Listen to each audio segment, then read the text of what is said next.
Hey, sisters and brothers, this is Wolf Hemara, and I want to welcome you to WDRS Talk. And we're actually doing a new format, and it's going to be WDRS Live interviews. And we're still going to do our interviews from the Philippines, but here in Los Angeles, I'm going to try and get some live people to talk to. It's more exciting, and hope to see you in the next few episodes. It's going to be good. And I want to thank producer Angelo, friend of mine, and also here at this wonderful place called The Rattle in Los Angeles. And we'll see you soon for more episodes. Thank you very much. Hello, Noam. Thank you for guesting on my podcast. It's the first video episode, so thank you for being here. Thank Too you for bad you got to having me. cover your face. I know. But it's okay. It's for all intents and purposes. Anyway, so I did an intro already before this goes out, and so let's just get into it. And I usually start off the interviews by telling my guests how I first met them or how how I first experienced them. Mm-hmm.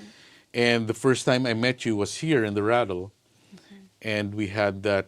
You had that Amplify Myanmar event that we had here outside, and which was a very eye-opening thing for me because you guys prepared a lot of videos that that I wouldn't say showcased, but that showed what's happening over there in your country, and I was shocked and flabbergasted, and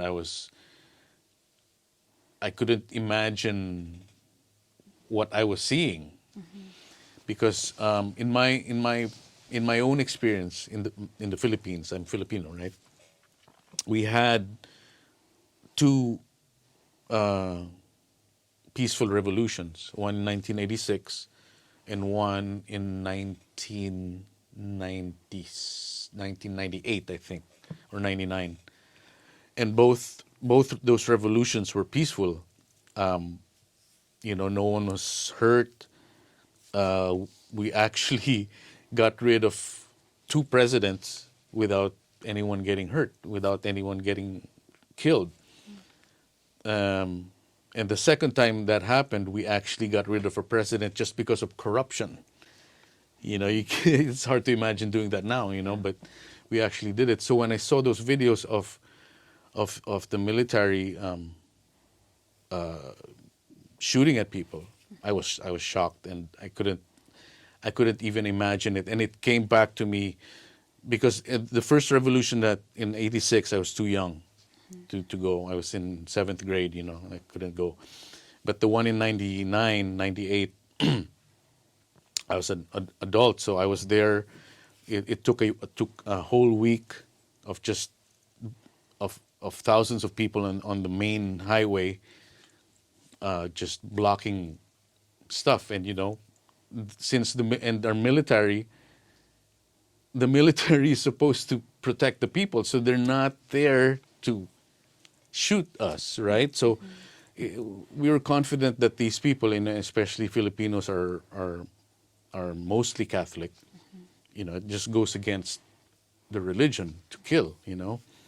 So when I saw those videos that you were showing, I was just shocked, and I remember my heart beating so fast the whole night because I was just angry. I think it was just anger, and so that's how I met you, and Angelo, our mutual friend Angelo, who's producing this episode. He told me all about what you were, why you were here, and all that. You're somehow in exile, and I was like, wow, this young woman is going through so much, and then like hearing on the news all these people, Americans complaining about masks and all of that shit, and I'm like, this young woman here has lost friends, and her people are getting killed by her own people. It makes all of that just just really, pardon my French, bullshit. you know. So that's how we met. But before we go any further, what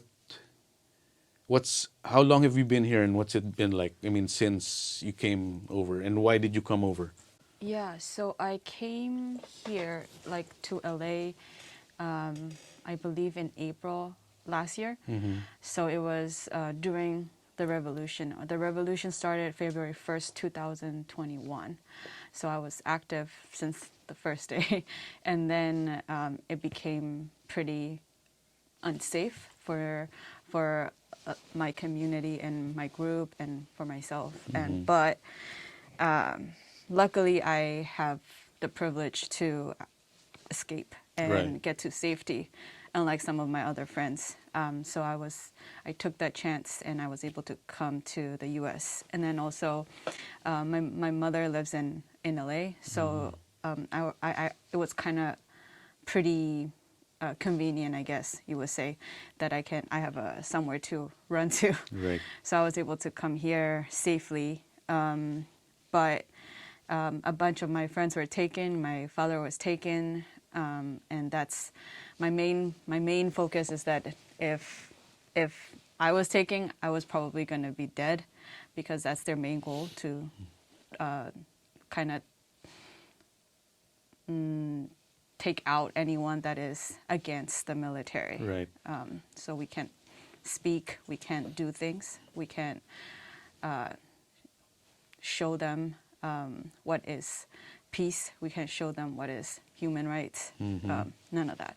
So that's why I had to come here. And then it took me a while to kind of like adjust, because like suddenly everything just went like flat. It was like, intense. Oh, yeah, yeah, yeah. And then I arrived and I'm just like, dang, like what is this? And I had to figure a bunch of things out. And then luckily I was able to meet, Angelo, other activists here as well. So I was able to connect and then resume my group activities. And then now I'm still leading some of the fundraising campaigns and awareness campaigns to help amplify, news about Myanmar. Yeah. Because, as you know, the medias don't really cover that type of stuff, especially a small country like Myanmar. Right. So it's sort of my privilege and my voice and my duty to do this, because I have, I can, so I have to. Yeah. Right. So before we move forward, let's go over like a quick history lesson on how we got how Myanmar got to this place. Yeah. And last night, like I told you earlier, I went through a YouTube crash course on the history of Myanmar, and it's just been conflict after conflict after conflict, and somehow, and what I get from it is that the military doesn't trust. This is what it's like. They're saying is that they don't trust the people enough to run the country properly. But of course, that's not the true nature. That's what every dictator says. Yeah, exactly. That's what every dictator says. So what's your version of what you know about your history? Yeah. Pretty much the summary is that the Myanmar has been under military for about 6 years. I think this March it will be 60 years. 60 Sorry, years. did I say 6 years earlier? Yeah. 60 years. 60 years, 60. And it started, I think, 1958, around there. The military was supposed to hold power like temporarily and then try to help the country build it back after our independence. Right, from the British. From the British. Right. So after the British left, military was supposed to hold it for a little bit and then help the country build itself back and have an identity, as a country. But in the 60s, this military dictator Ne Win, he he took over and then announced a full-on dictatorship. Wow. Yeah, so that's when they took over a bunch of like lucrative businesses like jade, ruby trade, every other profitable business you can think of, they hold it. There's no way of any civilians to be able to get a part of like any foot in the door for business or to lead or to have anything unless you know someone from the military family. Wow. Yeah, and then through bribing you might be able to get in, but usually not. So the country was pretty much under poverty, like constantly. Everybody was in debt. They keep raising the prices of commodity like petrol, everything, and then tax. And then suddenly in the 80s, they demonetized some of the currency notes, like money. And they just said, these are invalid now. So the people that are using these notes, what are they going to do with it? And, yeah, it's trash. And especially we're poor. We're poor, and then all the money that we have, it's invalid. It's invalid, yeah. So then people were extremely angry, and that's when they started demanding civilian governance and started protesting. This is in the 60s? Now it's 80s. Oh, the 80s, Yeah, okay. so now right. we've arrived to the 80s, and then in So the 88 whole 60s, 70s is just military it's rule? just military. Military, like, sorry, can I cuss? Of course. Yeah. Fuck yeah. Fuck yeah. Thank you. It's the internet. Fuck yeah. Yeah, so they fucked shit up for like the longest time, as long as they could. And then till the 80s come. In 88, the university students Right. led. The 8888. Yes, Yeah. 8888. Yeah, that's when my dad started being involved. And I was the revolution baby. Oh. Yeah. Wow. Yep. So, I got to that. What was that guy's name? Lee Wen? Ne Win. Ne Wen. Ne Win, Ne yeah. Wen. Yeah, and then what I got from that was that he was actually a part of that group who wanted independence from England. I'm not sure if I'm getting this right. Yeah, there's like a group of guys or yeah. revolutionaries Yes. who wanted independence, and he was part of that. But of course, power always corrupts, you know. Yeah. And They just want more and more. Like, I mean, they already have a lot, but the thing is, like, also the people are not asking for, like, give us everything back. You can still, hold some of the power, some of the businesses, take some of the money, like, but share it with But share and then, like, have some, like, fairness to it. Equality of wealth, equality of, business. Yeah, just equality. Just plain old equality. And then yes, that revolution, the 88 didn't go so well, right? No. They just started shooting. Yeah, so it started off peaceful protests as well, and then they started killing the students. Like they even drove in a tank, like a military tank, through the university campuses to run over the students. Oh my gosh. Yeah, so Ne Win was a punk, like, yeah. So he acted like a punk. Not a good punk. No. Not a good punk. Not a punk rocker. Not a punk rocker, Yeah. just a punk.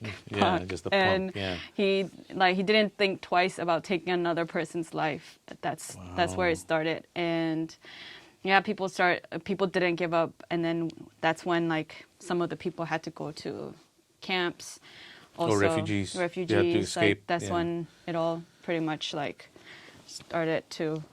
Yeah, get worse. and then in the 90s, the emergence of Aung San Yes. Suu Kyi. So civilians started to request like equal power, and so then they wanted the military. What was she in Burmese society before she did all of that? She's the daughter of General Aung San. Oh, right. Yes, Right. so he's the one that helped the country gain independence Right. from the British. Right.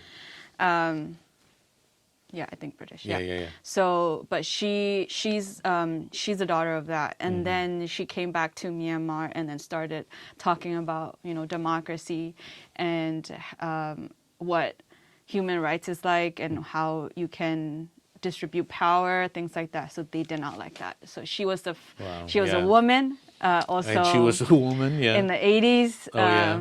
And then, in the 80s, and then she started talking very publicly about it and then started educating people. She gained a lot of followers. Yeah, too. that's how I learned about it. I mean, the first time I saw her, I was like, oh, who's this?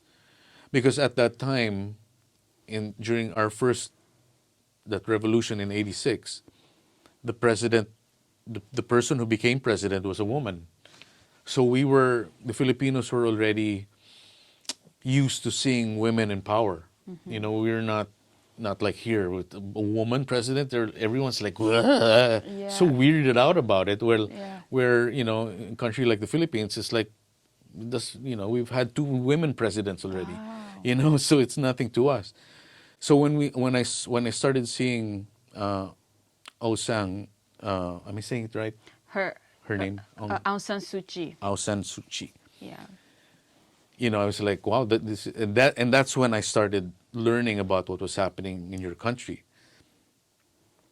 And then somehow, and then she got the Nobel Peace Prize, and then I guess, like you said, the military didn't like what they were doing. Yeah. But you had elections, right? Yeah. So she became the leader as well as the face of democracy, and she led the group NLD, National League for or of Democracy, and that's what the people in the 80s were requesting, like transfer your power to a democratic leader and let Aung San Suu Kyi, lead the country to the way of democracy. And they didn't want that, so they took her house arrested.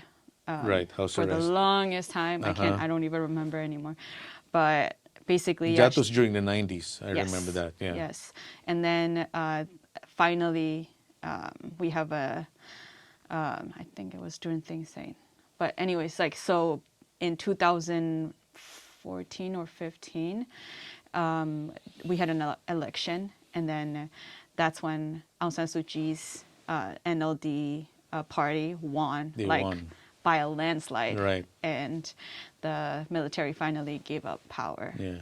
But it holds a little bit. Yeah. That's why they staged a coup, obviously, Yeah. now. But basically, we got democracy in 2014 or 15. I can't remember the date right now, but yeah. Until 2020, right? Until 28. And What's year 21? So until 2021, February 1st. That's right.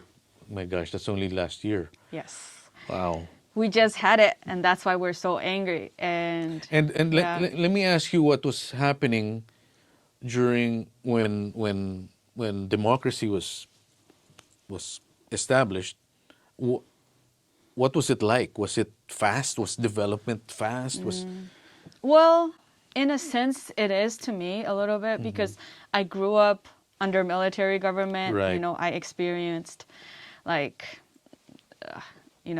political side of things, and how living each day without internet, using proxies since I was 10. Wow. And buying SIM cards in the black market to talk on the phone, because we're not allowed to have SIM cards unless you buy it from the government, and they monitor it. So you can use internet, you can use telephones, and then national TV. It's pretty much controlled. They control what's going on, and then all the propaganda that they want to spread, they do it on TV. Yeah. So we had to find other ways. For example, if I want to watch Cartoon Network when I was little, so we have to go into the black market and get a satellite, system, and then we installed it in our house to watch Cartoon Network, MTV. And you can't tell anyone. You can't tell if they find out, they could take you. Oh my God! Yeah. They could take you. Yeah, Not the antenna. They might take my mom. Oh my God! So Yeah. the antenna and the person who got the Yeah, antenna. so they can do whatever they want, pretty much. Yeah, But yeah. then I guess like it became a norm where like people just had to do that type of stuff. So they Yeah. started to like not Right. care. You can bribe. So if they were trying to get you, or like if you were to be caught, then you could bribe, and then that's the system where they So make it was money. it's not just the military junta, but it's also a system of corruption. Exactly. The whole, like, across the board, 100%. Everywhere. Yeah. Wow. So I grew up like, bribing people, so I don't mind bribing. Yeah, I know about bribing people, growing up in the Gambling, Philippines, you bribe the bribing. cops, you don't get a ticket. You slip a $100 bill with your driver's license, all and the stuff little, like that. like under the Or table. you shake your hand like that with the, yeah. That's how you bribe people. So anyway, since you were saying that we're on that timeline of democracy, so what was I want to veer away from the bad stuff for a while, and talk about what is everyday life in what's the capital of Myanmar? So it was Yangon, or AKA Rangoon. Oh, okay. Yeah, but the military changed it to Naypyidaw, where there's literally nothing but government offices, and then they changed it to capital Naypyidaw for their gains. But yeah, mostly known city is Yangon. That's where I lived and where I grew up. Oh, okay. Yeah. So what was everyday life when you were growing up? I mean, under the military junta, and then when democracy came. Yeah. So, okay, a bit of timeline.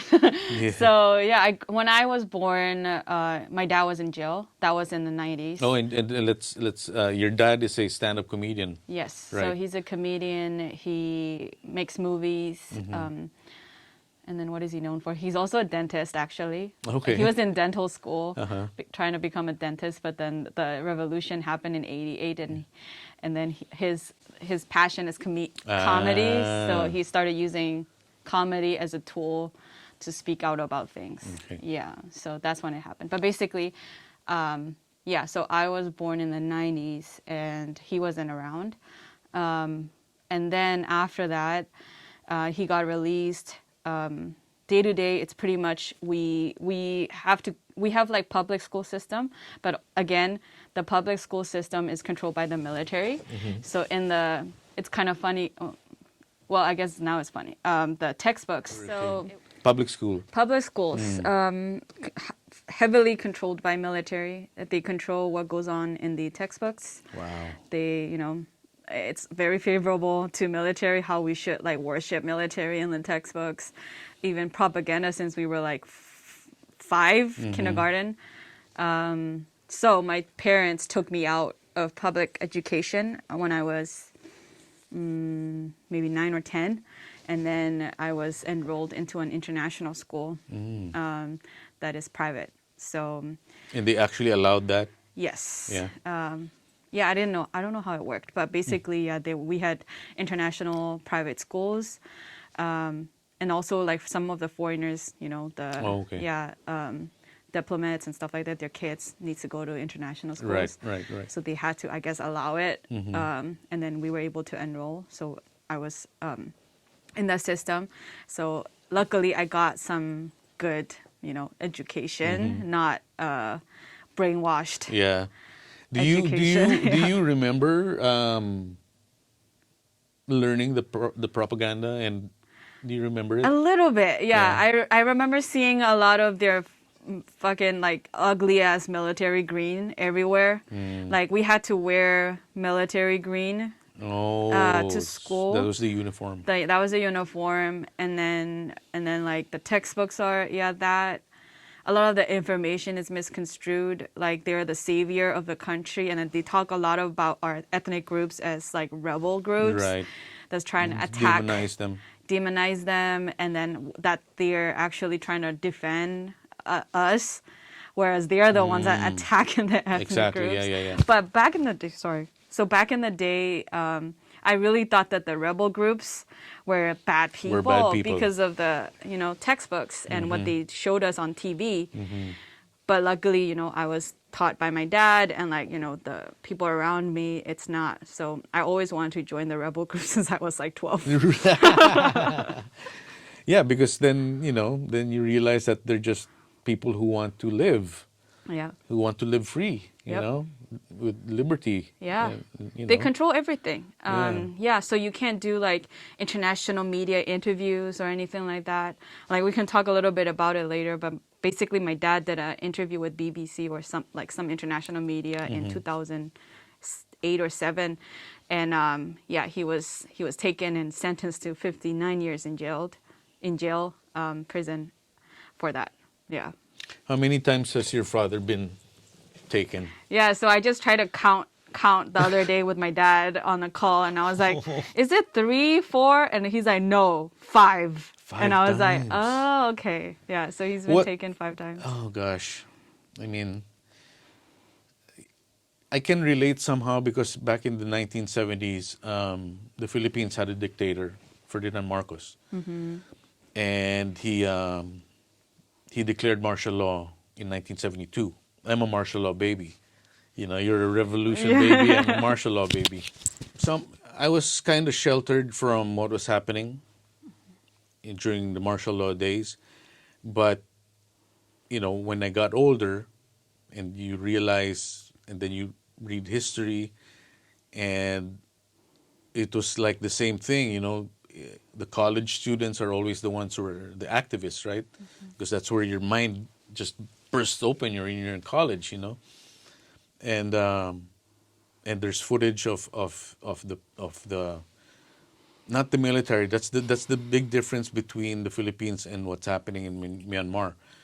The president at that time, Marcos, would use the police to harass activists, and somehow the military was always just in the background.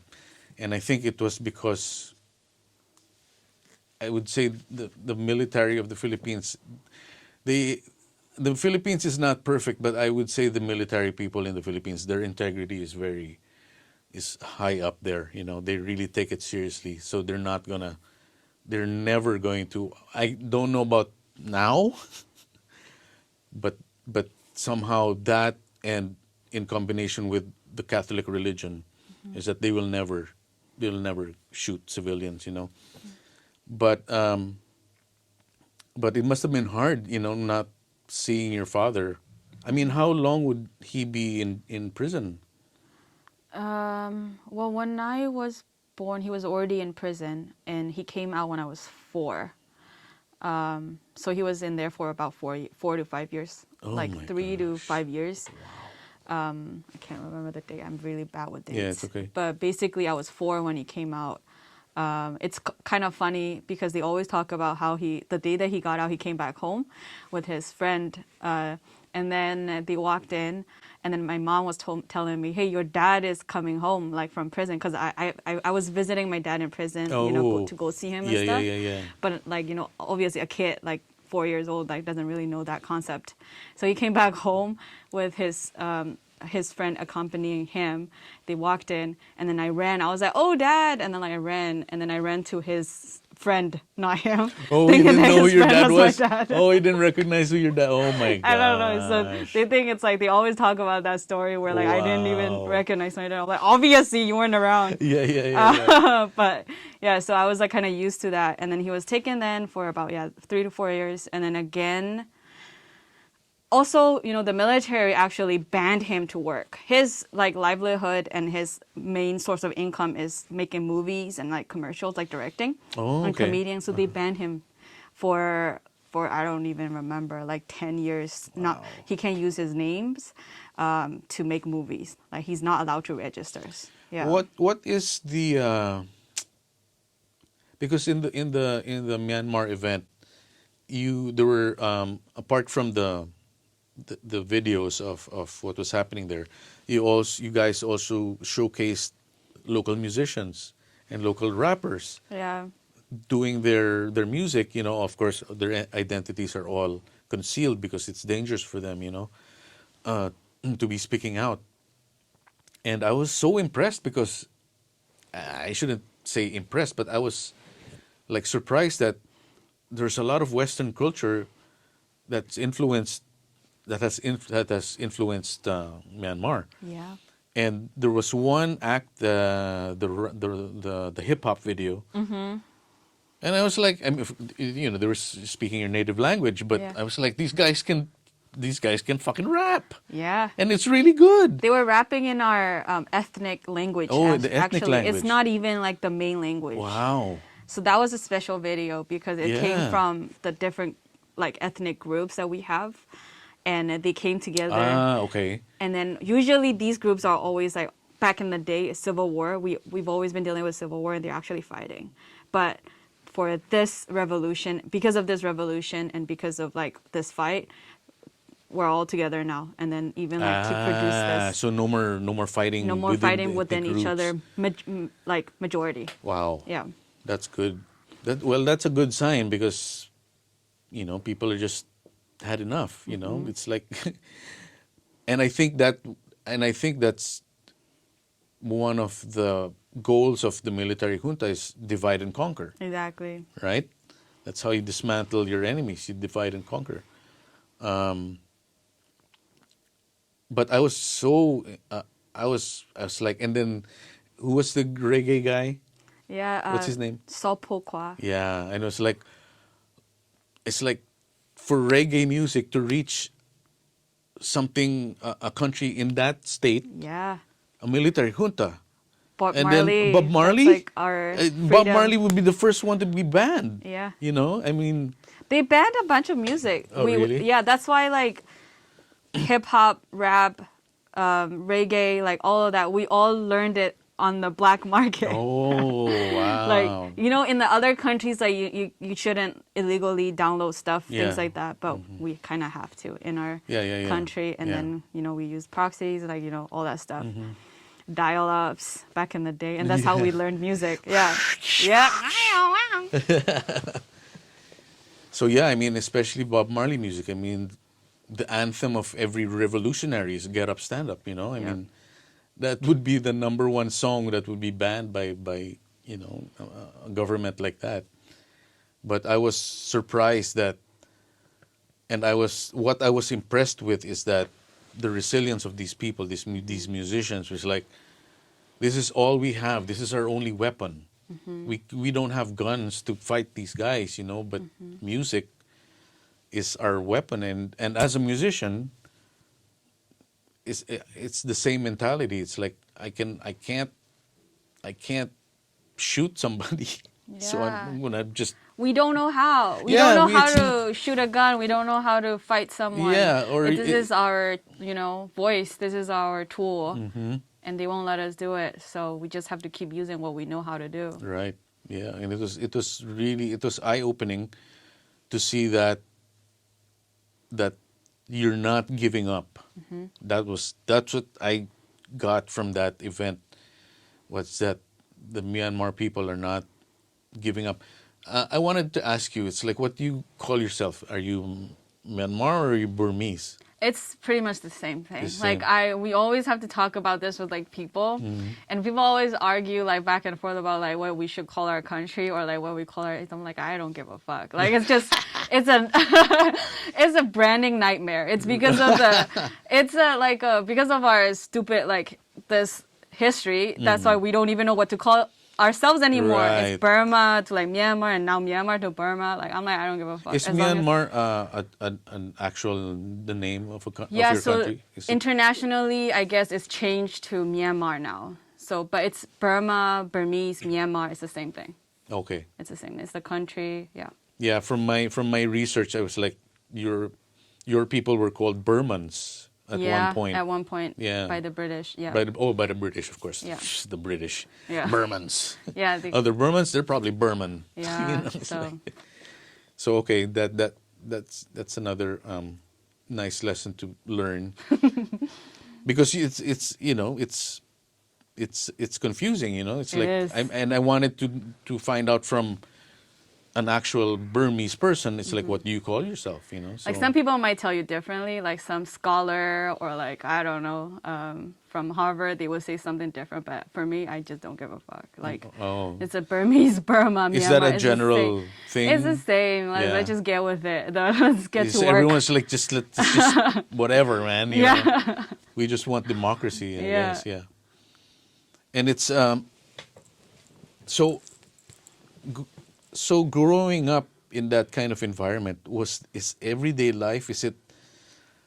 Is there a dark cloud over everybody, or is there, or do you like have some sort of respite, or where you forget about it, and then of course you see the soldiers and it's like, oh shit, Yeah.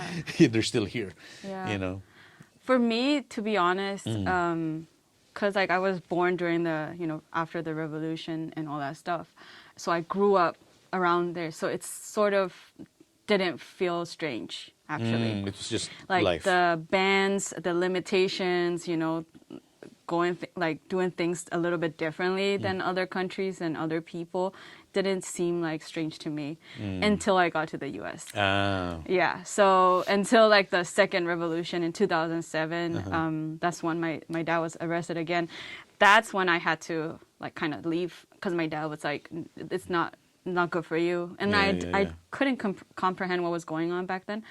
And then I just listened to them. They're like, get out of the country. So then I was like, okay. So then I got out. And then until I got to the US, that's when I was like, oh, shoot, this is not how it is. Yeah. Like, things are different. Yeah.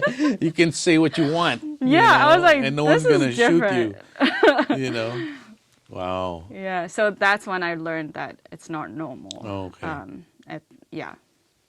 But of course, people who are generations ahead of you, they know the difference. They know. They know. They teach me, they tell me, but it's always through the lens of them. Like my dad always told me about like back in the day, like in jail and da-da-da-da. And I was like, okay, whatever.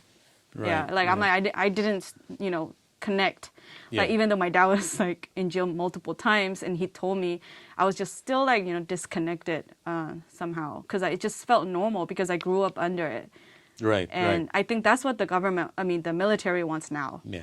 That's what they want people to normalize, that this is the new way. Right. And that's why this time around, I'm not going to let that happen to my future generation and Right. think like how I was, which is like, oh, this is normal, Yeah. No more. Wow. Oh, yeah. I mean, enough. Yep. Enough already. I mean, even me watching those YouTube videos, I'm like, I don't know how these people can take it anymore. Yeah. I mean, it's like, Yeah. it's like, it's enough. And I just can't imagine the mentality of whoever's the military leader now to just go on forever doing this. It's like, it's just weird to me. And so anyway, going back to everyday life, I wanted to lighten it up a bit and talk about stuff like food, because I like food. I don't like the word foodie, because that means is that you like to eat. And everyone likes to eat, so everyone's a foodie technically, right? Yeah. So I had no idea when I first met you that the Myanmar event you guys had food, right?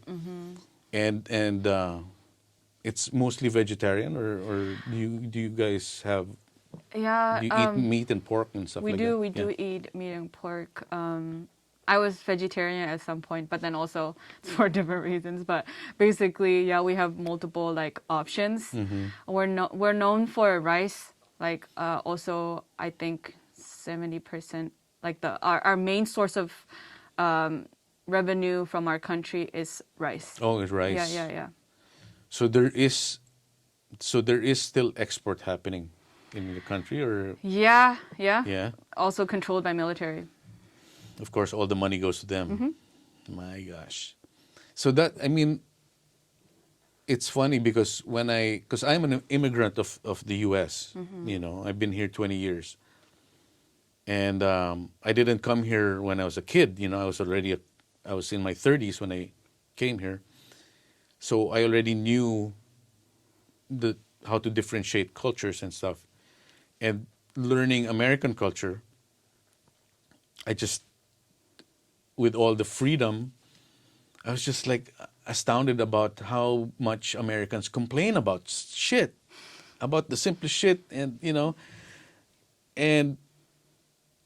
and and coming from where I came from, it's like, why are you complaining about this stuff when first for a person that grew up poor, let's say, I not me, but I'm speaking about the poor people in the Philippines, when you go to a slum in Manila, the capital, yes, there is the bad part. You have gangs and crime, but most of the people you see there, when you go, they're smiling. Families are together. Yeah. There's, they wear slippers every day, all day. They don't have their own shoes, because they don't have work. But they're happy. They don't complain about anything because I don't know what it is. So, and then when I learned about what's happening in your country, when you grow up in that environment, and you actually, if you and people who did not leave, who are your age, who just know that the whole time, Yeah. that's normal to them. Yeah. I mean, it's like pure evil to control someone. Yeah. That's why I'm You really know? proud of my people also, because I had an option to leave, and then I went back in 2014 and lived there since ever.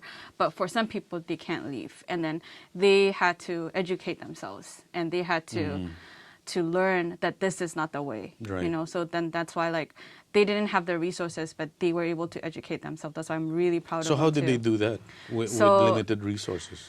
Yeah, so the internet, definitely. Like, internet has been like the best thing that's ever happened to us, I would say, even though there's a lot of downsides of it. But Of course, yeah. that through that we were able to learn a lot of what's going on out there. And these days it's Facebook. But the government, the junta doesn't control that. They do. So we have to buy stuff on the black market, and then the dial-ups like back in the day. Oh. Yeah. So bribing. So wait a minute. So how does that work when you use the internet? You have to get a SIM card Yeah. So for the internet. I don't remember the details, but basically you can bribe people to get like licenses, like, and get all the routers and stuff like that. Right. So you can get that, but you have to pay off some officers and then get that and then Oh. set it up at your houses.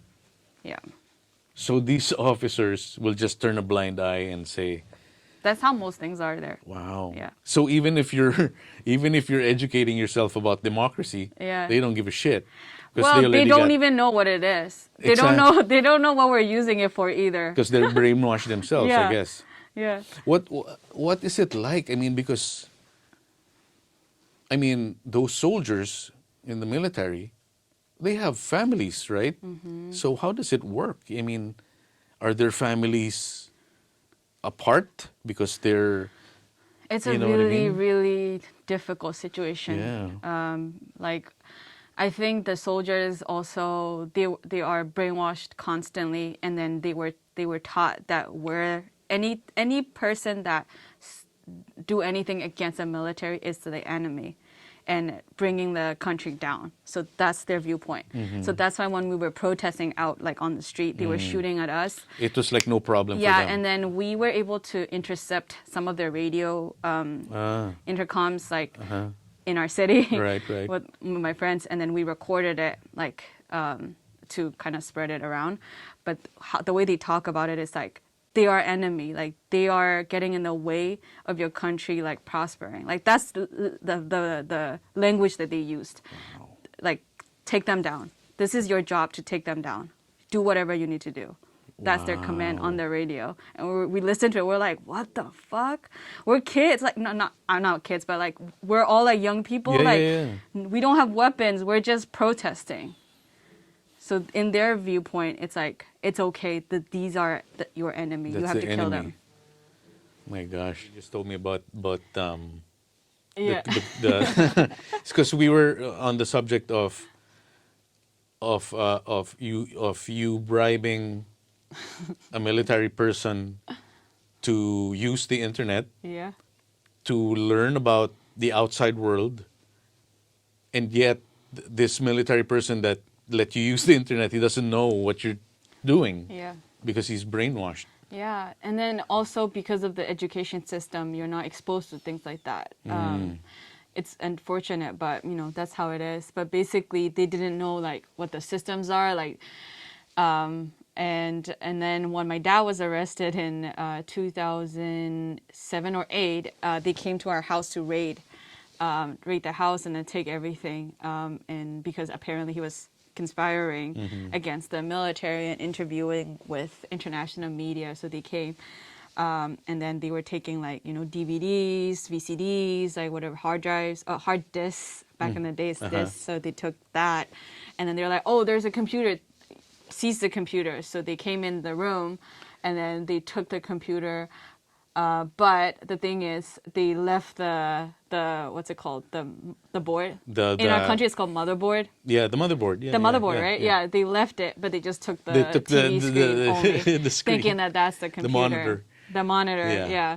So they took that, and then we're just like, not me, but my cousins were there. So my cousins were like, dude, like, what the fuck? Like, why did they take the monitor? And then the other cousin was like, don't tell them, don't tell Yeah, them, like, yeah, let yeah. them take it. So they took like our cartoons and stuff like that. They think those were like conspiring items. We had like Tom and Jerry, and then they took Tom and Jerry. They didn't know what it was. Yeah, yeah, yeah. Yeah, it's ridiculous. My gosh, I mean, yeah, it's just weird. It's just weird stuff that goes on, and so what's since your dad is a stand-up comedian, what did he become a comedian because of his activism? No, actually, he was in dental school. He was trying to become a dentist, and while he was in school, his hobby or like his passion is comedy. So like I guess like in American like culture, I think stand-up comedian, I guess like that would be like the most equivalent one of the work that he was doing. So he had a group, and then they do these comedy skits and performances, Yeah. and they would do it in school as a as a performance art type of thing. And then the coup happened. I mean, not the coup, sorry. The revolution happened, 88 revolution happened, and that's when he was already becoming a little bit popular in school because he was really funny, he was young, so then like he was already having some followers, and then he was popular, so he used that and then started making like satirical jokes against the military. And also even in school he would make jokes about like how the Socialist Party, this and that, and how the military has been doing things, and he would make fun of them. Right. And he did it more after the stuff broke down, so that's when they were like, no, you gotta go. Like they took him. That's He the was too reason why. outspoken. Because of his He's comedy. too outspoken. Did- Comedy. See, that's another thing. I mean, stand-up comedy is, some people look at it as funny, but that is the purest form of liberty, Yes. because you are saying whatever Yep. you want to say, and of course you make. Stand-up comedians are smart because you have to put a joke, you have to put a punchline in the end, Yeah. right?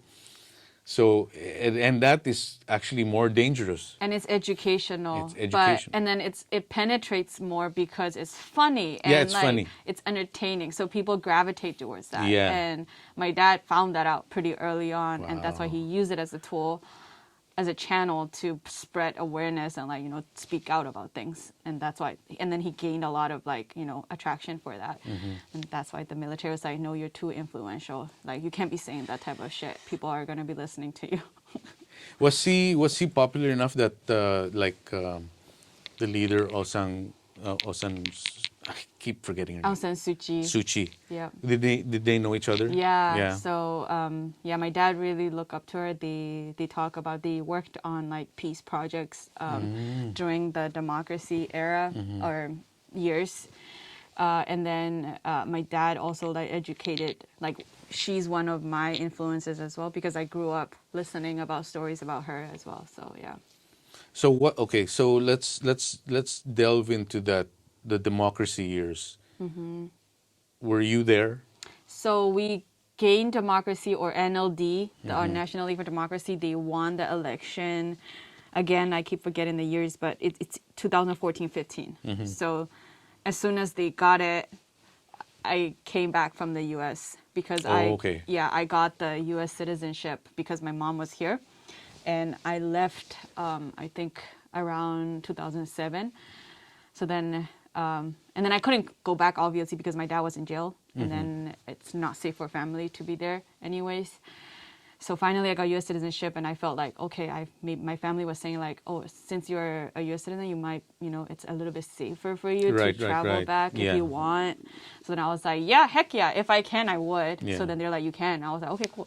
So then as soon as they got democracy, like a few months later, I think I returned. And then since then, I've been living there since last year. Since last year, Yeah. until last year. Until last year. So what was life like from? Was there a general feeling of hope and Yeah. and looking to the future and? Yeah, so again, I'm very proud of my people because like within like those years, like 2015 to 2021, the country really perspired. And I work in the tech industry, like I'm a designer, and before, how like we didn't even have like internet, Right. and how we had to do all of that. So we did not have infrastructure for anything like properly, telecommunication, not good.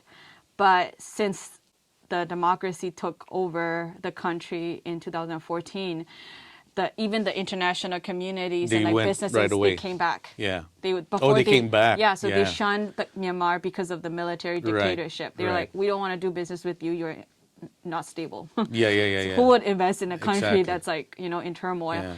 But democracy, came about 2014-15, and that's when the international businesses and like communities and every investment came in, and then started partnering up for telecommunication, infrastructure, nation building projects, things like that happened. And quickly, like I was there throughout those times, and I saw it like the most simple thing that I can talk about is like when I arrived, the first year that I arrived, we didn't even have coffee shops. Right. And like yeah. I came back from the US, and it was after like college. So then in college, you do like all night like type of studying. Yeah, So yeah, then I yeah. was down in coffee, and then I was like addicted to coffee. And then I got to Myanmar, and I was like, where can I get coffee? And then they're like, what coffee? I was like, do you guys have like Starbucks or like, coffee shops that I can sit down and study or like talk? And they're like, no. Like, what the fuck is a coffee shop? So we didn't have that even. And then 2 years later, it's just like around the corner, like there is like a coffee shop, like espresso, and then like supermarkets, malls. Oh, malls. We have malls now, yeah.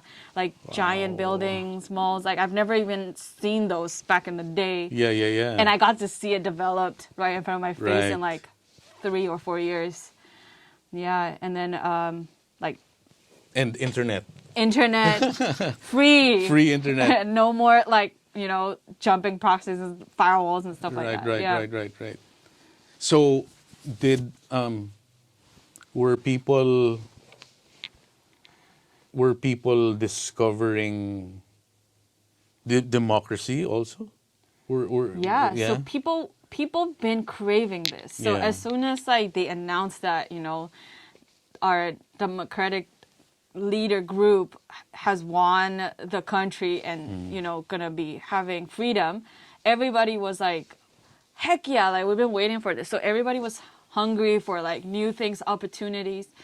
And then international like companies, banks came in. Yeah.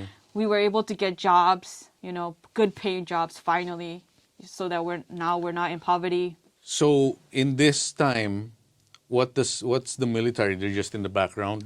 Yeah, so that's the thing. Like they were still holding power though, so like that's something that we didn't really like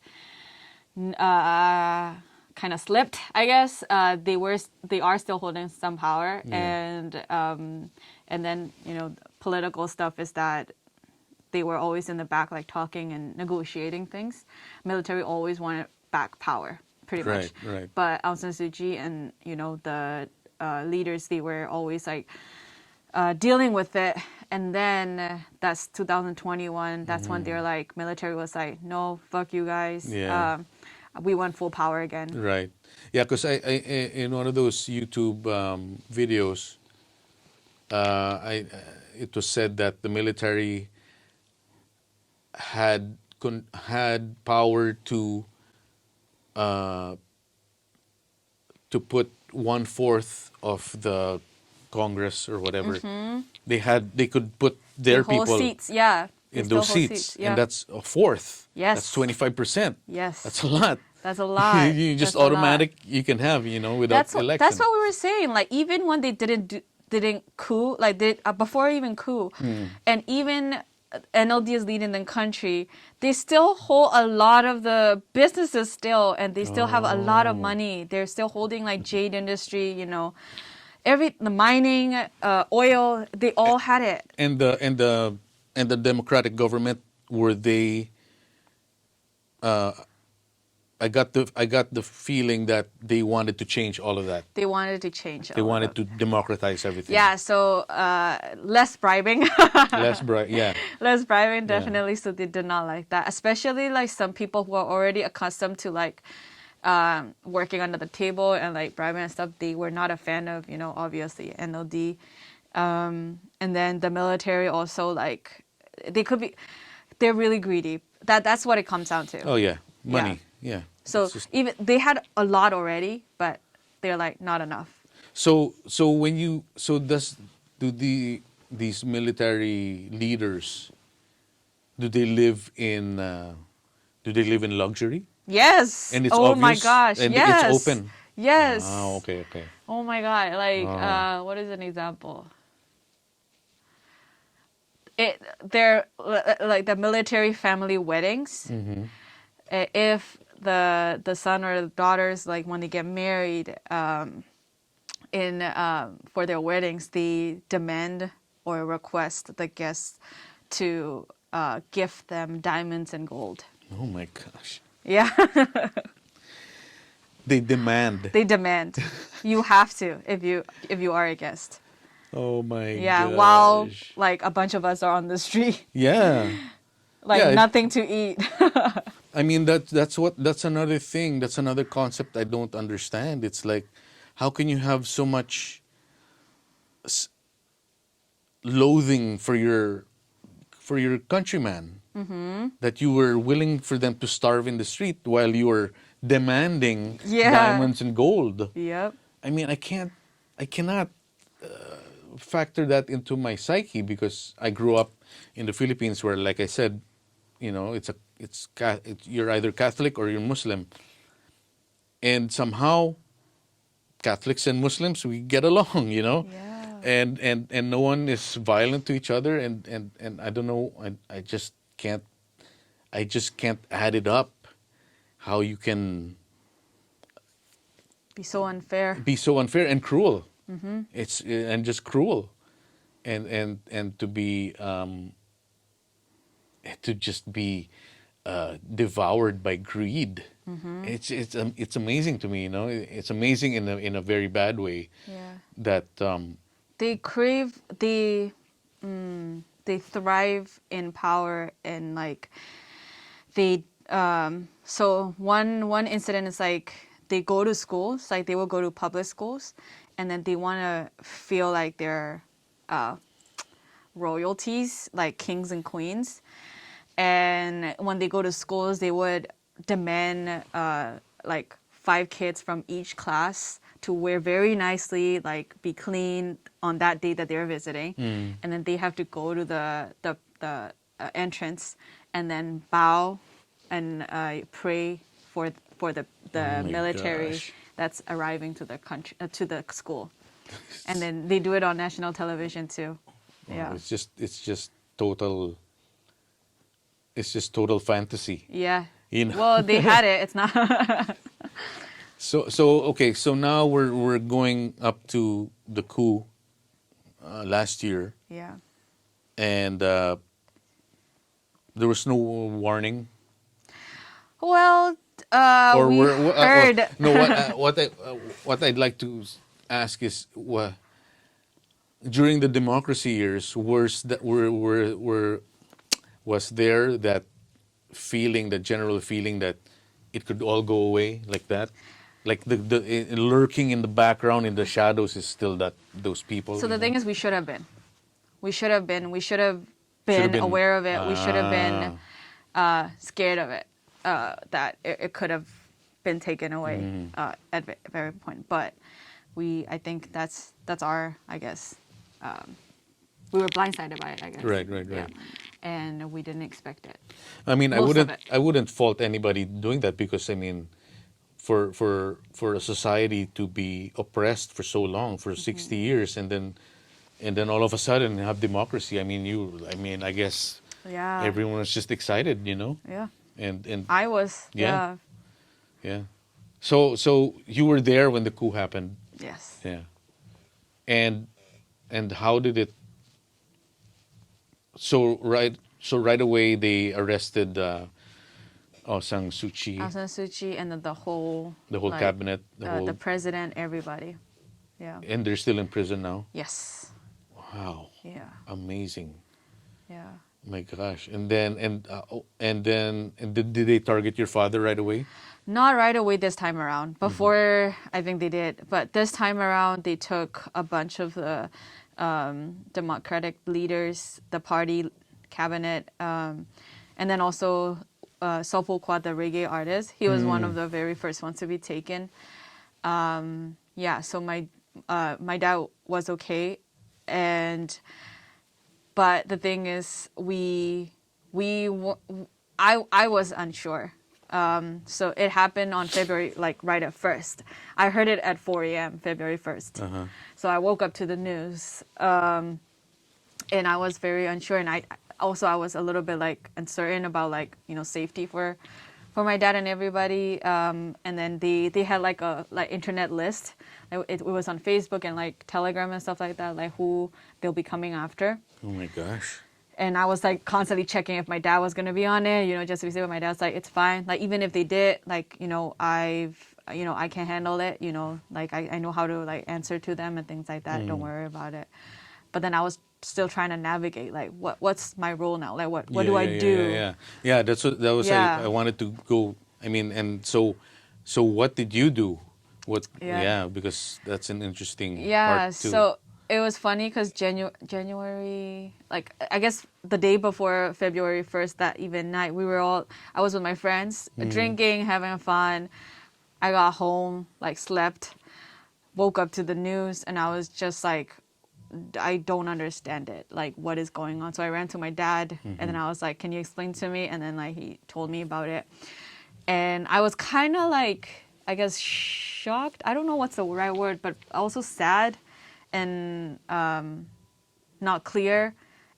So then I just sat in my room for like the whole day. And then February 2nd, I started reaching out to my friends. It's like, what do you think it's going to look like, like coming, our future? Like, what is it going to be?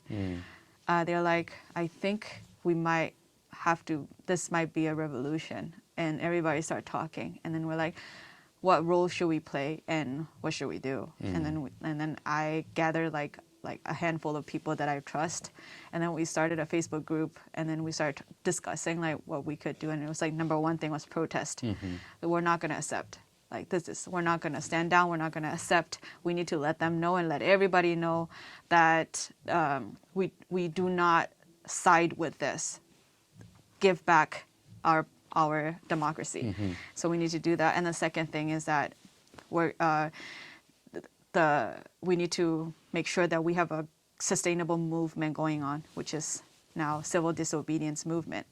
We need to be a part of that. And how can we be a part of that? We started talking about it. And then the third thing is basically if like my family or like any of us is taken, what do we do? So all those three things, like we started talking about it. And then finally, I think I launched that Facebook group. It's called 21 Savage Myanmar. Because, I think I talked about it at the event, which is the artist 21 Savage. I really liked it. Right. Yeah, And then it's 2021 and it's Savage. So then we're like, okay, 21 Savage Myanmar. And then I started that group. I invited a bunch of people and started fundraising and to campaign civil workers to not go to work. Like, don't participate in this military revenue stream. Don't participate in it. Don't support them. Don't go to work. All you have to do is stay home. Just refuse to work because we do not agree with what you have done. Because they're not getting paid anyway, right? Exactly. And then not getting paid enough even. So like we're like, don't go to work. And then if you don't go to work, we'll support you. So that was like our way of like trying to start shit. So then we're like, and then I was like, what is our goal? What is our goal? And then like we started off with like 75 lakh. I think that's like around, I think $4,000. Like we're like, let's raise. I can't do the math. $4,000 to like $5,000. Let's raise at least this week, and then we'll pay anyone that participate in this movement this week. So then we went to tea shops, like, factories. We could have been like taken that time, but the military didn't even know what it was. Yeah. They did not know what civil disobedience movement was. They didn't know what fundraising is. They didn't know that. Yeah. So we were kind of like lucky, I guess. Like I was able to go to factory workers, and then I will sit down and then like tell them what it is, and then I was like, if you do this, you know how like it is unsafe for you. It's dangerous. You need to plan for your family and yourself. Right. But the impact that you're going to bring is for the whole country. So then we started doing all of that stuff, and we were lucky enough to get away with it for like a few weeks. And we paid people, like we supported them, and they, signed the petition. We did all of that. And that went on for like the longest time. Yeah. So when did it get bad?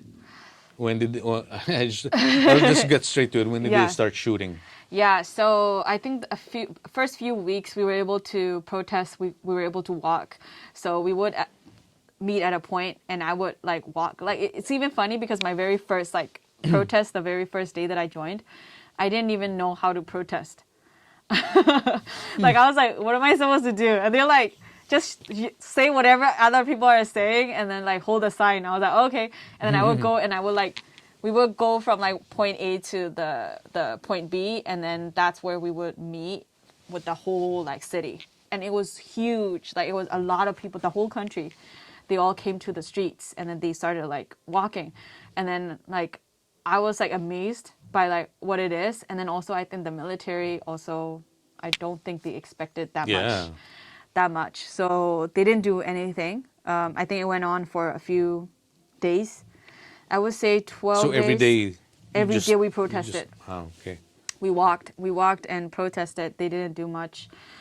They were there like to patrol and stuff. And then I was just like, okay, they're not doing anything. Like what is going on, And then next thing we knew, it was that somebody shot a girl in Mandalay, like one of our main cities, in the head, and then she died. And she was one of the protesters. Protest. Yeah. And that's during the protest. During the protest. So they fired into the crowd. And then I think, I'm not sure what exactly happened. Basically, that's when it started that it's not going to be peaceful anymore. And we need to be careful as well. And then soon after, a few days rolling on, I think end of March, the last week of March, I guess, that's when it started to like shoot. It started with smoke grenades. Yeah. And then water, and then rubber bullets, and then real bullets. But nothing would up until the real bullets. You would still protest. Even real bullets, we still protested. Wow. We lost at least one of the days. We lost about just in one day. We lost over 100 people in one township.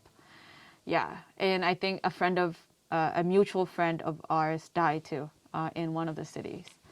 Yeah, from getting shot at. Wow. Were you in a situation where bullets were flying? Yeah, so I was not. Well, actually, Yeah, I was prepared for it. I think my dad didn't want me to protest as much because he wanted me to focus on the movement. He said, you know, we do need a lot of support. And then if you're like if you get hurt or like, what's it called? Like if you get arrested, who's going to run this project? Yeah. You know, Yeah. you need to be a responsible leader, like he will always say. But, Yeah. but then the fire, you know, the sounds, the people, if you can't resist. Yeah, yeah, like, yeah. I have to join. Yeah. So, but I was prepared to run. I was prepared to hide. I was prepared to be as safe as I can be, with the risk of getting shot at. Were you prepared to die? I think so. Yeah. Yeah, at some point. I think I talked with my group, and then we even had a backup plan of what if one of us were to get shot. What's the next step? What do you want done? Like to make sure. Like, do you want to be taken to, you know, somewhere? What do you want to do? So one of my friends even like, if I get shot and then it doesn't look good, just leave me. Oh my gosh. I don't want you guys to be compromised. If as soon as I'm shot, just leave me. And then we were even joking around like how we're like, what if you get shot on the arm and we could save you? Like, how do we assess? And then we were just like making jokes. But basically, we were prepared. Like, what's the next step if we were to get shot? And then who to contact and stuff like that. We would write like phone numbers on our arms. Oh. Yeah, so I would write my dad's phone number. So that if I get shot and like, you know, Yeah, it's like your ID. Somebody sees it and then they can let my parents know that, you know, I'm gone. Oh my God. So yeah, we were prepared. That's deep. Yeah. So that one day where I lost, most of my friends were taken that day. I was very lucky. They were shooting like behind me. I'm a pretty fast runner. So I was able to run.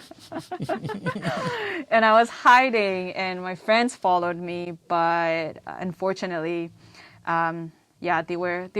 people were scared, you know, they freeze of course. and stuff like that. So they weren't able to follow me into that ditch that I was hiding in. So they were taken and they were in jail. Like, yeah. Are they still in prison? No, actually, they got out in I think November. But December. how does your father? It's like he's been in prison for 5 times, so they just decide, okay, just go. Yeah, so they came back and take him. They came back. They took him. No, but what I mean is when he's in prison, they just decide to let him free again, or how does it work? Back in the day. Or whenever he got arrested. Yeah, so I mean, how does he get out? Yeah, so for the time that he was arrested in 2008, when he was sentenced to 58 years, I think, right? He was released, I think, maybe 2 years later after he was taken because of the international pressure. They were campaigning, and then also a comedian who is a peaceful activist and humanitarian. So a lot of the international, like Amnesty International, they were working on it, and then worked with the influential people, and then my dad was released. So it wasn't voluntarily. No, not because they're nice. They're like, oh, we're gonna let you go. Yeah, it's okay. Go have your tea. No, it's more of like sort of like a political like move, which is like international people are pressuring us. Now we're going to show a little bit of like, leniency. So you go. Like they choose. And the same thing happened this time around when my dad was taken in April. He was released 6 months later because there was a huge like ASEAN summit and all that stuff going on, and people are pressuring like, let the political... Like, in Burma? It happened in Burma? The summit? No, in Asia, like the summit leaders were the summit leaders to the Myanmar military that, you know, let go of the peaceful like political prisoners, blah blah blah blah, you know, all that stuff, and they're like, okay, then to distract from everything, they let go of a few people. Yeah. And how about your friends who were taken? How did they get out? They were part of the release. Oh my God. Yeah. So it's just luck of the draw. Yes. Oh my God. We still, like, some of my friends that came out, like, they made friends in jail too. And those people also were taken, like, in March and stuff like that. And they're still in there. Who still Yeah, haven't like been your released. friend who wrote that song. Is she Yeah. still in prison? She is. Wow. Yeah. And she wrote that song in prison, In right? prison. Yeah. Yeah. Wow. She's a pretty influential celebrity. Oh, really? Yeah. So they want to keep her in there. Yes. Because she's very outspoken too. Yeah. She's very fired up. I mean, are there stories of torture? Do they? Yeah. Yeah. Oh It's my constant. gosh. Like my friends that came out of insane prison in December, they would hear cries every night. They would take, like, because they stayed at a girl prison. So, like, yeah, there would be like sexual abuse, rape, stuff like that. They would Wow. hear about it. And it's unfortunate and it's traumatic. Not unfortunate, it's fucked up. Yeah. It's like they can't do anything about it. Like, Yeah. somebody get grabbed, they hear it, and then they just have to like go back to sleep. Wow. So what's it like now? Are there still protests happening or? Yeah, Oh, actually. really? Not big though, because, Yeah. yeah, a lot of the young people are in the jungle as well, like, trying to defend, because they're burning down villages in the in Are current they state. are activists already taking up arms? Some Or of them are. Some of them are. We have armed. So like some of the ethnic armed groups, Right. they've taken in some of our people Ah, from the city, okay. and then helping like train them, Right. and then like kind of guide them what What to are do. these groups? So there are many, but we generally just call them people defense groups. PDF. Federation, I guess. Federation. Yeah. Yeah. I can't even. People's Defense Federation. Yeah, I guess. think so. It's PDF. So we Yeah, just yeah. call it PDF generally. Okay. So some of them are in cities, some of them are in the jungle with the ethnic groups trying to So help. all these ethnic groups that used to fight one another Yeah, some of them fight one another. Yeah, are now coming helping. together. Yeah. Is it like so they made a truce? It's more of like, it's not, this situation is a lose and basically bad for everyone, like the whole country. Right. Because especially for the ethnic groups, they've been going through since, way before, Yeah. not just now. Yeah. Only like us city people experience this type of like torment and oppression, violence right in front of our eyes in the cities, like where we walk and buy Right. groceries. That's us city people experience this. But for ethnic groups, they've been experiencing this since way Yeah. time, like Yeah. since they were born. Since they were- yeah. But now, because of this, the military has got the balls to even like attack people in the cities and city. stuff. The ethnic groups are like, we have to come together Yeah. at some point, and then right now our government, the new government, I guess a democratic government, we are fighting for a federal like country. So we want each state to have their own governance as well. And then this is the So that's new, what the military didn't like. they don't want that. They don't want They don't autonomous wanna- regions and they stuff. don't want. Right. But that's what we want. That's what I want for my country. Because we want different religion, we want different communities, diverse people, culture. But military doesn't want that. They Yeah. want complete control of every region, Right. every state. I mean, I can relate to that because in the Philippines, the Muslim community, for the longest time, was fighting the federal government for an autonomous region, and now there is an autonomous region, Muslim Mindanao. Yeah, Mindanao is like the southern part of the Philippines, and that's where a lot of the Muslims Yeah. live. And for the longest time, since I think my whole childhood, is sometimes you would read the headlines, the MNLF, the Moro National Liberation Front. So it's the liberation of Muslims in the Philippines because they wanted their own autonomous region. And now they have it, And of course, growing up, I was not really in the school. There was really no propaganda, but the general feeling was Muslims are bad because, they want their own thing. But then when you really realize it, that's what they want. They just want their own thing. They want to govern themselves Yeah. the way Muslims do because they have their own culture, they have their own religion. So I can relate somehow in that aspect. But in my research, I mean, there's so many ethnic groups in Myanmar. So it's like the country itself is so diverse, and they are open to that diversity. I'm guessing. We all are, yeah. Yeah. Especially this new generation. Right. Like we are, a lot of us are also like grew up in the internet era, and also like some of us are educated internationally as well. Right. So we're exposed to diversity. We're exposed to accepting each other, and freedom. So the way to have freedom is to let people be free of who they are. Yeah, be who they are. Yeah, so that's why the religion is important to us. Having different religion is really important. Different communities is important. Different ethnic groups having their own rights is important to us. And that's what we want, especially this new generation. That's what we're fighting for now. Right. Yeah. So But the military has to go.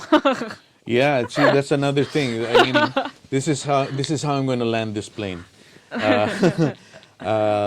What is the goal now?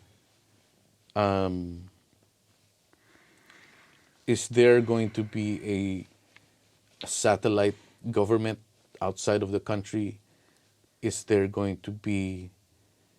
I mean, if democracy does come back, of course we all hope that it does.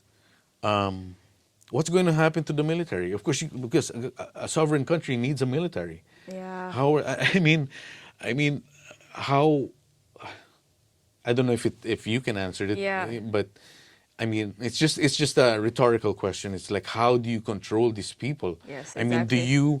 do you arrest them? Of course, you have to arrest them for human rights violations and Yeah. war crimes. Yes. And so how do you? And I guess, of course, you have to build a new military, or you have the soldiers that are brainwashed. You have to brainwash them Yeah. in a democratic way, Yeah. and let them learn to or unlearn what they have in their mind, in their, Yeah. So, There's going to be a lot of rebuilding to be done once we have democracy. And even like, our National League for Democracy, they didn't win, overnight. They were working for a long, long time. Right. And then even the country, they were working on it for 6 years and built, these systems for the whole country. So I think once we have democracy again, I think there's going to be a lot of rebuilding to be needed. And then in order to get that, I think I would request our actual, democratic leaders right now to have dialogues with people in power. And I think we should all work towards diverse community, diverse state for our country. right. And that's what we want. But, in terms of like dialogues to have, they need to sort that out. Is Aung San Suu Kyi, is she isolated? Are the democratic leaders in prison? Are they isolated from the world? They are. No one can interview them. No one can. I don't think so. Not the last time I heard, she was visited by her lawyer, and the lawyer like kind of brought some news, but I think nobody has access to Aung San Suu Kyi other than the military. Oh my gosh. Even I was talking to my dad too. Like he's like he really wants to talk to her as well right now, just to talk. But it's a very difficult situation, and I don't think there's any other way than to have democracy for our country and for our people. And I think we are on board to rebuild our nation the right way. How do you think you're gonna get that democracy back, because it seems to me that the military, the junta, especially now after all of these things that have happened, Yeah. they lost power, they wanted it back, they lost it again, they wanted it back. Yeah. I mean, how do you get it back from them? Yeah. So I think the job has to be done inside out. I don't think we can rely on international help either. I don't think there's any international help. Yeah. And it's the right people needs to have the right dialogue. And I really encourage our leaders right now to do that. When you say leaders, the people who are in prison? No, the people who are, the Exiled. the exiled democratic leaders right now that okay. are running, kind of like all the exiled democratic leader came together, and we have something called NUG, and they're the democratic government that's running things right now. Outside of the country? Outside of the country, yeah. How does that work? Not outside of the country, but outside of the military and outside of their control. Some of them are in the jungle, some of them are... Oh. Yeah. So it's an underground... Yes. Some people call it a shadow government, Right, but right. I mean, it's not. I mean, it has a connotation to it, but basically, it is a shadow government. But they're leading a lot of the international dialogues too, getting people So help. they have access to the outside world. Yes, they do. So that's what we're trying to help this government to. Yeah. That's what I'm helping our government, the shadow government, to gain awareness, to gain power, to gain resources, and that's what we can do. I mean, from the I think outside. that's a very important factor, that they are still connected to the outside world, because I would think in a state like that, in a police state, you would have like no contact whatsoever, you know? So they're in the jungle and borders. Some of them are. Oh, in the borders. Yeah. So we do have access to internet there, and then we have Zoom now because of COVID. In the jungle? Yeah, we have like Zoom meetings. Wow. Of the Oh yeah, I've government. seen you've been on some Zoom meetings. Yeah. Yeah. It's I mean, you got to do what you got to do. Yeah. I mean, when I personally speaking, and through the history of my own country, you know, the first revolution that happened before against the Spaniards in the late 1800s, same thing. You know, the intellectual people who were intellectual Filipinos studied in Spain, and they would start movements in Spain because they couldn't do it in the Philippines. You know, they would get arrested. So it's the same thing. It's the same thing. It's just people want just fighting for democracy. I mean, it's a constant struggle. I mean, now, when we're recording this, it is the 4th or 5th day of Russia's invasion of Ukraine. Yeah. And to see that happen in real time, a sovereign democratic nation, like you said, before the coup, the night before you were drinking with your buddies. Yeah. It's the same thing. It's like the night before Russia comes in, people were just probably in the cafes and the clubs. Some people are getting married. Getting married, getting born, or, Yeah. everything. Normal life. And Normal. now they have to carry guns, Yeah. defend their state. Yeah. The women and children have to leave. Yeah. I mean, there are videos of. I mean, it's just heart wrenching, and I mean, they're fighting. They're fighting, and I've seen interviews. Of course, with the president now, Zelensky, is like we're fighting to the death.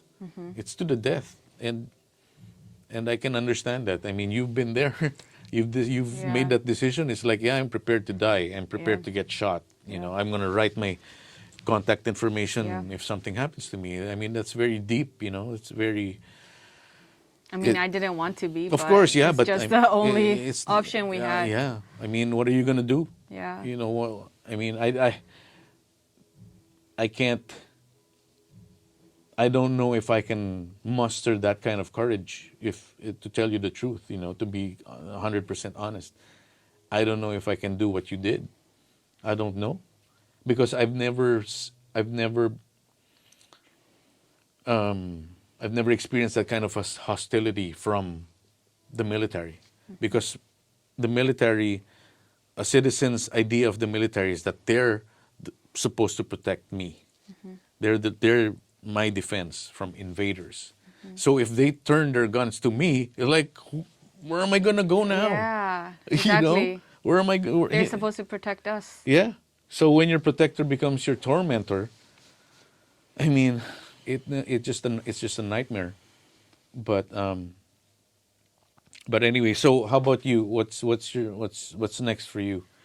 So my main, I always have this philosophy of like anywhere you are, or any point of time, things are never like, things can be pretty devastating. That's as we can see, Right. everywhere in the world. So what can we do like from these situations? So for me, again, I am fortunate enough to have freedom here, and I can have a voice. I can do things. So I'm going to use all of those to fight for what's right continuously. And I'm going to keep using my voice to speak out about it, not just for Myanmar, for Ukraine, for every country that's fighting for democracy and freedom, Right. to have peace, like no war. Because war, they're fighting, the powerful people are fighting each other, but what's happening is we're losing the people that are living day-to-day life, Yeah. just trying to live. So I want to support the day-to-day people to be able to rebuild as well. Like in the future as well, I want to help, as I said before, like nation building. I want to help people have options, have resources to build themselves, build the country. And also, before we get there, to get to that point, I will do whatever I can, however I can be involved. I will keep continuing to support and talk about it, have conversation, have dialogues, discussions, awareness. So to let this fire keep going for anybody that's fighting for their right. All right. Thank you, Nom. Thank you. Peace be with you. Thank you. Peace be with Myanmar. Yeah, thank you for having me. Thank you for coming. All right. I hope you enjoyed that episode. As usual, I want to invite you to subscribe to whatever platform you are listening to this or watching this on. If you're watching this on YouTube, please subscribe to the channel. I always welcome new subscribers, and it always helps the algorithms, as we all know, on the internet. And you can also go to the anchor.fm website, and you can actually make a donation there. Just go to the WDRS Talk profile page, and there is a donate button there, and you can actually donate some money for the show, and that goes all to the subscription of the websites and the maintenance of the equipment, and you can also be a monthly donor. I got a couple of donors who do monthly who donate monthly amounts, and I'm really appreciative of that. So please spread the word about WDRS Talk. We're going to get a lot more great interviews in the future. So I hope to see you then, and peace on earth.